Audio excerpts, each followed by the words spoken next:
do. It's only right. You know he's already the man when he walks into the building. Battle rapper, go ahead and introduce yourself. Hey man, Dwayne Vega, man. I'm in this bitch. Shout out to the dungeon. Shout out live from the block.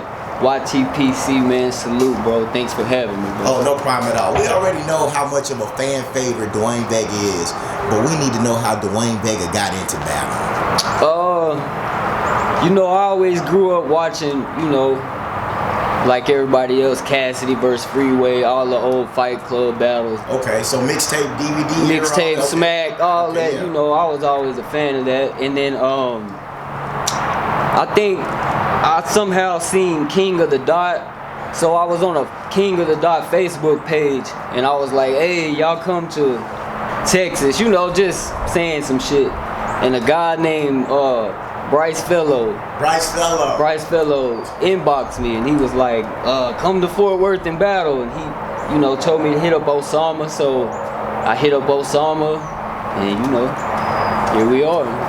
Okay, so let's get to your first battle. Your first battle was against Young Flames, right? Right. So how was it going into that battle and just preparing? Were you already battling before, or do you have a history making music? How was that process? I was, you know, making music strictly, you know, freestyling with, you know, back in school, you know, going to the studio. I battled on the radio before, but never in this style. And so going into that battle, I was ready to see if I could, you know, do it on this type of stage. So I was fully prepared. I was sober. It was nothing, you know, I came in there ready to go, and I think it showed, you know. Yeah. I was not nervous at all. I was more ready to show everybody like what I could do, you know. So after that battle, did you perform how you wanted to? Would you say that was successful for you looking back? Yeah, because every time I've had a stumble, they'll be like, go back to day one Vega. You know, where's the day one? I've heard that, yeah. So I feel like day one Vega means I've had it from the jump. You know, I've had it since I came in, which is, you know, it always confuses me when they say they want day one Vega, but then they say you can work. So it's like just trying to find the right, you know. But yeah, coming into that battle, I was ready to show everybody like what I could do, you know. So with that class, and you correct me if I'm wrong, the 2015 boot camp class, so right there that's Nike, that's Max, that's Eliza, Chronic, Low, your boy Cruz. Just talk about the killers in that class and how come, because you battled a lot of these people. So just talk about how competitive that 2015 class was. I mean, I think it speaks for itself because you see the foundation is pretty much everybody from that class, you know. So I mean, everybody that you mentioned is a killer. It will, you know, they come into work, and I respect everybody, you know, that you mentioned. And you know, that's the foundation right now. So that class right there, I feel like brought in a whole new just type of style, swag, you know, just to the block, you know. So I think it you know, it's pretty good. Do you think there's been a class that's been as good or even close to when you all came in 2015? I would say probably Trebo, J. Audi, that class, probably the one after us, because they never stopped, you know. So out of that boot camp class, of course, Low, Chronic, the Dungeon. So just talk about how y'all ended up clicking up. You know, last year y'all won crew of the year, excuse me. Is there any crew better than the Dungeon? So tell me how y'all came to form then. Is anybody better than the Dungeon? It came to form kind of like, I would say, Kevin Durant went to Golden State. You know, like okay, let's go. I'm looking for, you know, I feel like they already was established, so I kind of looking for my where can I fit in, and I feel like Low and Chronic from day one, they never changed on me. It was always the same consistent, like, especially Low, he would always tell me, you know, you got it, bro, just keep going. So I feel like it was just an easy transition with that. And no, I don't think nobody's better than us, because Ivy League, the dojo, well, everybody kind of. Ivy League got some killers. Like I won't stunt, but I just feel like we get right to it. 500, 5. They, like I said, I respect everybody, but nah. All right, so let's get to the next question. So with that, you know, you definitely blazed your own path. And one thing I feel about, you know, you when you get on stage, you're a fan favorite.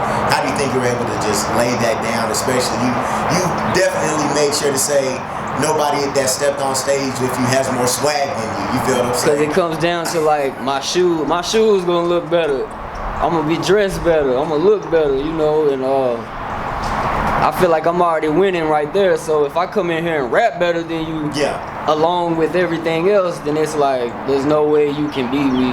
And it's just that confidence. You gotta have that confidence, because you can stand in your room and rap all day long, but when you get on stage, you gotta have the whole total package. So that's what I try to bring when I come in, you know. So this is what I want to talk to you about. You know, me and you talked about off camera. You know, 2020, 2019, definitely a busy year. And you were on every card, right? Right. So starting from 2019, schedule, whether they appeared or not, boarding. Then of course you had the battle with Syntax, Fire, Fresh. Then you had Rose Gunn out in Death Wish, right? Right. Then 2020, you brought it back. Shotwell, Fifth Spirit, Deuce Freight, O'Danga from The Culture. Man, like you were just on a tear. 2020, 2019, would you say those were probably, of course due to the pandemic, it almost seems like it's one big year. Would you say that's probably the best stretch, best run you've had, the best you've seen of yourself battling? Yes, and because I wanted it to be that way, because I was only battling once or twice a year, and I wasn't getting, I felt like, you know, the respect I wanted. So I feel like if I just kept going, kept putting in work, then it would, you know, reciprocate over, and I think that's what we're seeing. So I'm just trying to keep going, you know. So with that, you were on a mission and a plan, and we got to keep it real, because you definitely expressed in battles that you don't get the credit that you deserve. Right. So with that, just do you get the credit you deserve, Dwayne Vega? I mean, I seen your top 25. You know, let's talk about I wasn't on it, you know, and as a competitor, you know, I was like, you know, I want to be on. I feel like I should be on. I feel like I'm better than a lot of people on there. Yeah. But with battle rap, it's more than just rapping. You gotta promote. You gotta. Yeah. It's a lot of stuff that goes into it. So it all comes together, you know, with who you are. If you're not promoting, if you're not putting yourself out there, I mean, you're not gonna get recognized as much. And I'm talking to some battlers about that as talented as they are, the fact that they don't do the promo game, it kind of hurts their views in some aspects. Do you agree with that in some cases? Right, exactly. I think that's a problem I have. I don't promote enough, or I don't go live enough. You know, I've had that talk with Treybo. He's great at that. You know, he's great at you know, building his you know, battles up, and you see it. He's made a name for himself out here, and that's one guy I look at that he does it the right way. So next segment we got is called Bar Breakdown. You know, you're gonna remember these bars. You looked right into the camera, and I definitely wanted to ask you about this and expound on it. See, as far as support, I don't see my people in the crowd enough. Then see me on the street and ask me how the battle was. When I done supported everybody from city to city, no matter what. But I guess it's just in my mind, like many blinds. You get fucked up looking out too much. Dwayne Vega, who was you talking to, I mean, I'm just talking to my friends, you know, people that they always want to know when's the battle, when is this and that. But when it's time, we don't know Fort Worth like that. We don't, or, you know, and then they see me on the street like, how was the battle? I'm like, well, you know, if you would come, you would know. Right. Because I've been to different cities with different people, you know, supporting them, and that's basically who I'm talking to, and they know who I'm talking to. So they know exactly who they talking to. Like these guys right here, I mean, I don't know if y'all can see them. Yeah. They've been to almost every battle, so that's why they with me right now. So that's, you know. So you're someone that I find to be a very genuine person, and there are some battlers, you know, they try to juggle the whole on-stage persona versus off-stage persona, and it seems like for a lot of battles I always hear the statement, hey, it's just battle rap. So, of course, someone who doesn't have to juggle that, how do you feel about guys that do have to be two separate people on and off the stage? I mean, I feel like you just gotta be yourself, man. Like, if you're coming in there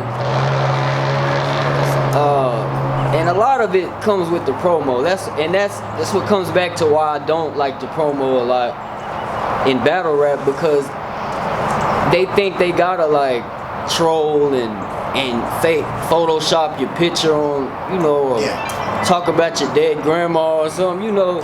So when you coming into battle rap and a guy does that to you, and then somebody like myself who I'm just coming to rap, I'm not looking at, so I might take it the wrong way, you know. So you just gotta come in and know, like, it's not a game. Everybody's not looking at it like, you know, oh, we're just playing, we're just battle rapping, like. So that's something I kind of had to learn, like. Okay, so the op list, and just looking at your resume from being on the block, it doesn't seem like there's a lot of people left from Drew Parker, Sam Quentin, and what's funny about the Sam Quentin battle, that was the first live from the block battle I ever saw live. You versus Sam Quentin. It was very tense up there. At that point, was that one of your biggest battle at the time? Sam Quentin? Yeah, at that point. I think that was Shocktober. Yeah, it was Shocktober. Yeah. Okay, yeah, so at that point, I think so. Yeah, and then Poison Pen was there, so yeah, I think it was probably, for me at that point, yeah, my biggest battle. Then of course, Lux, Green Eyes, Nike, Jalen. Who's next for Dwayne Vega? Who's going? You just battled Deuce Freight. You know, who's next for Dwayne Vega out there? On the block or off the block? On the block, I don't know on the block. Maybe Red or Audio. Them are only two names I could think. Versa maybe, but it would have to be somebody out of town, I guess. I mean, it's only up from here, I feel like, so it's just trying to find the right move, make the right, you know, the right play. So you versus someone like Red, how do you think you would stand a chance in a battle? I respect Red. If I say your name, I respect you, and I would, you know. So I respect Red. I think he would show up, but I feel like ever since I got with the Dungeon, man, we haven't even slipped once. So I feel like, I don't know. I feel like I can't be beat right now. Right, and you feel that way. Do you feel that you've ever lost a battle? Not bar-wise, but I feel like I've probably been outperformed where I stumbled. And Syntax was probably the only dude that I was like, all right, like I didn't expect that, you know. That was the only one. But other than that, nah, I feel like I can only beat myself. Okay, so Syntax, one of the new battlers that's on the block. How would you say the block has changed from when you stepped into the ring to now? Because you're definitely one of the OGs of the block. How would you say things have changed? Shit. Alright, because when I came in, it was King and Smoke and Pac Manson and... Was Ryu still battling when you came? I think Ryu was hosting, and he might have battled here and there, and it was just... the skits was running shit. It like, and now it's shit. It's the 2015 class. We running it. So I mean, that just goes to show. And then Low, shout out to Low, man. He the king right now. You know? So would you compare the 2015 class to that draft class that was like Kobe, AI, Ray Allen? You know what I'm talking about?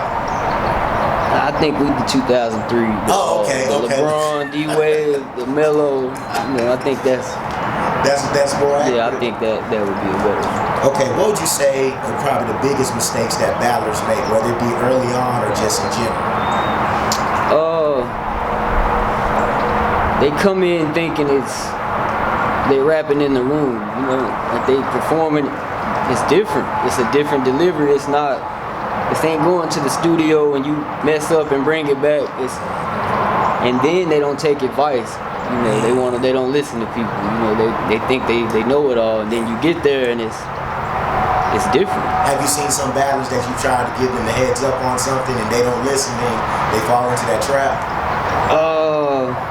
Nah, I don't think I've ever just, cause all I can tell somebody is just be prepared. That's the only advice I tell them. But just people come in thinking they're gonna 30 everybody, and you know they get up there and can't even, you know.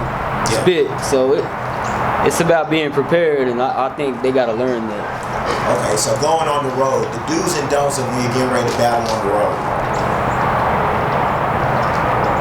Like I said, you got to come prepared. Make sure you get some sleep, and you know, stay humble. What about the business side? Because of course you're someone that does have a following, you have a profile, but I've heard how you can't go out of town for every battle league, especially if they don't want to give you a solid opponent or things of that nature. So what's the research you got to do when you do go out of town? I mean, it just depends, because you could hit up some battle leagues and who are you? They want you to just come support and before you do anything. And a lot of times it's about who you know. So if you know somebody that knows somebody, you might can get on from what I've seen. But just going out of town, I think you gotta have footage. Like, I feel like you should build yourself up at home first before you try to go on the road. That way you can have footage to lean on and you can show them that, and it'd be easier for you instead of just coming in and going off just what you're saying. You just have footage at home and you can show them. Right. And I feel like that's how you get battles on the road. That's how I look at it. So from the resume that you have standing, what would you say has been the hardest battle for you? I'd say probably Syntex.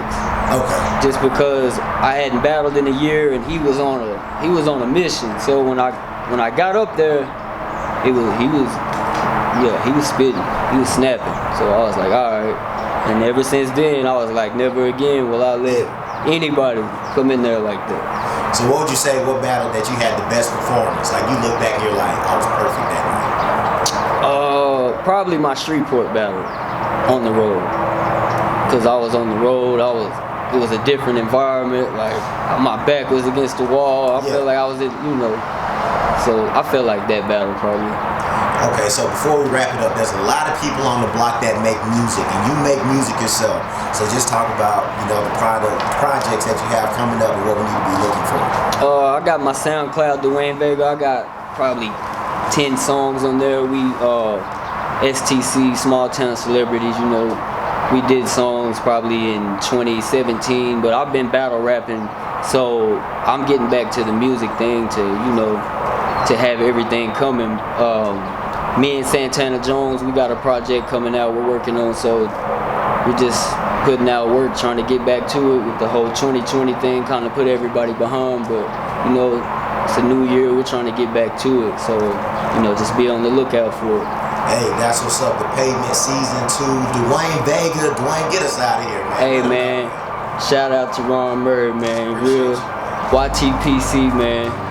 Live from the block. Shout out OSAMA the Great, man. Shout out to the Dungeon, man. Shout out to everybody, man. The whole Metroplex, all of Texas, man. Every battle rapper, keep going, don't stop, man. Salute.